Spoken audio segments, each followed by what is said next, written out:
Hello, this is the 6th video development blog for the Goblin Abyss. If you watched our earlier videos, you'll know the Goblin Abyss is an action RPG for mobile and is still early in development, so a lot of things you see in these videos are not final and could be improved on before release. Since the last video, where I showed our recent combat improvements, the PS4 came out, which thanks to Killzone 4 has limited my development time in the last week. Thanks Guerrilla Games.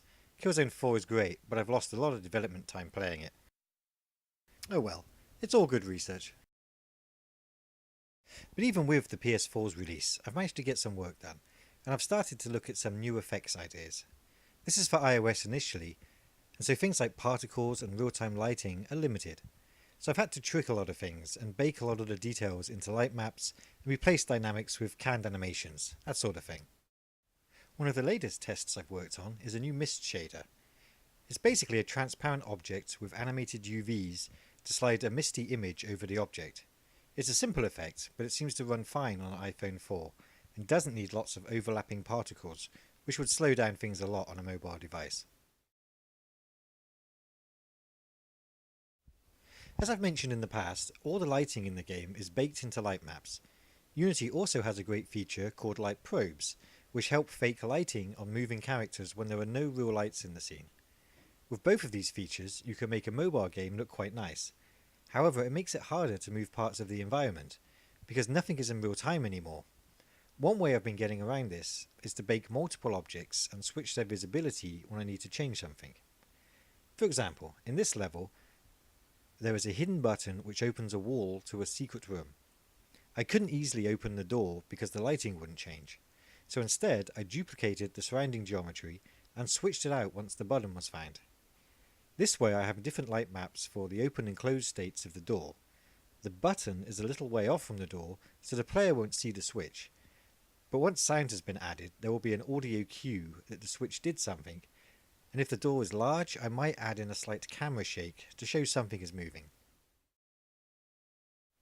Another effect I needed was an explosion. The player has to clear fallen rocks from his path with gunpowder that he finds in the mine level. With baked light mapping, I couldn't simply add a bright light for the blast and flash it on and off to light up the surrounding rocks. So again, I duplicated the surrounding area and added a bright light to the light map. Once both versions had been light mapped, I could then switch out their visibility and make a flash of light for the explosion.